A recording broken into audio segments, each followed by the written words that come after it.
Have you ever felt like you're standing at the edge of something big, but your feet are glued to the ground?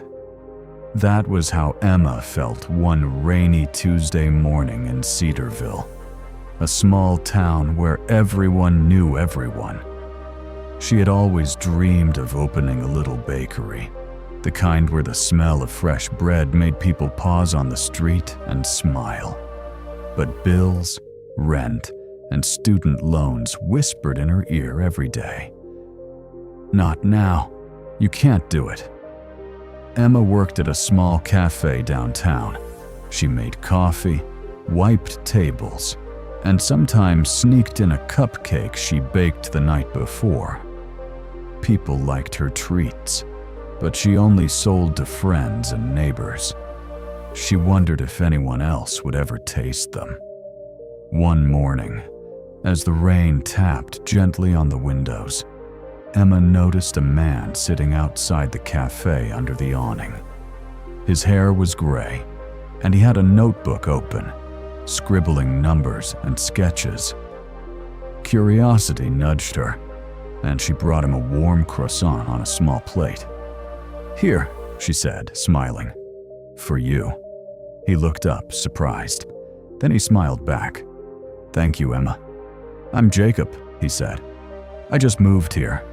I used to run bakeries in Chicago. Big ones. Lots of people. Lots of money.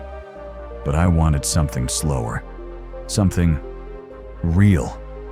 Emma's eyes widened. "You baked?" Jacob laughed softly. "A long time ago, but I can still spot good dough." She offered him a sip of coffee. He tasted it, nodded, and said, "This is good. Really good.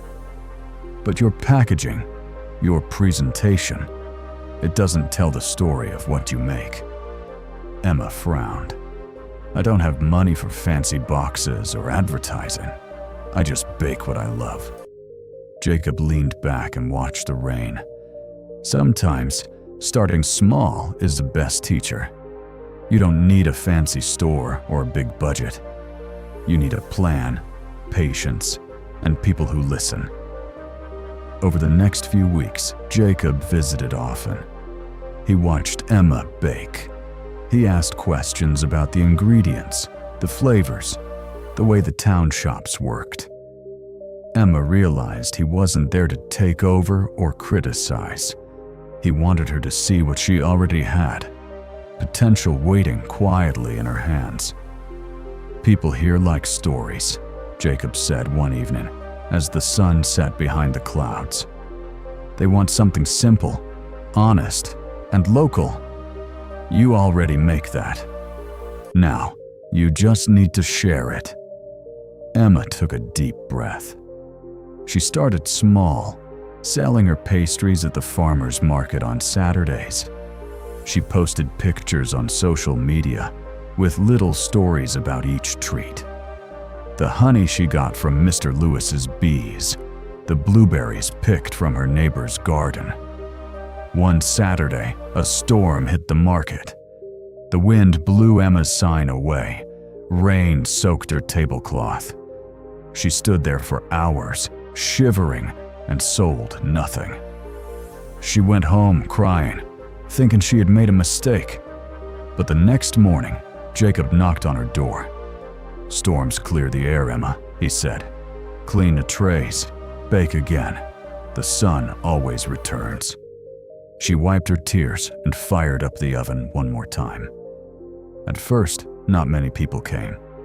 Some ignored her posts. Some passed by her table without a glance. But Emma didn't stop. She listened. She asked customers what they liked, what they wanted, what could be better. Each answer was a tiny spark.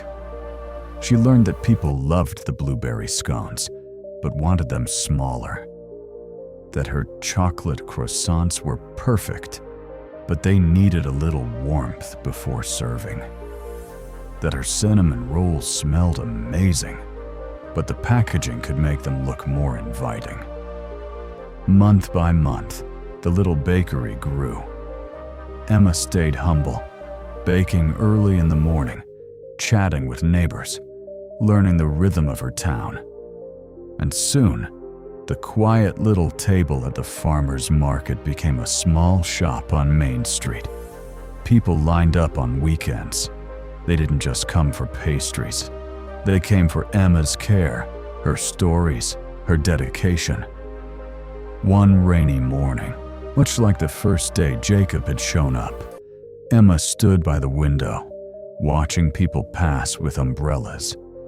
She smelled the bread baking, heard the low hum of conversation, and thought about how far she had come. It hadn't been fast. It hadn't been easy. But every small step, every question asked, every suggestion taken to heart had built something real. Something that belonged not just to her, but to the town, the people, and the mornings they shared together. Emma smiled. Dreams don't always start with grand gestures or big money. Sometimes they start with a croissant, a listening ear, and the courage to keep going when no one is watching. And in that quiet, warm moment, she realized the journey had always been the reward.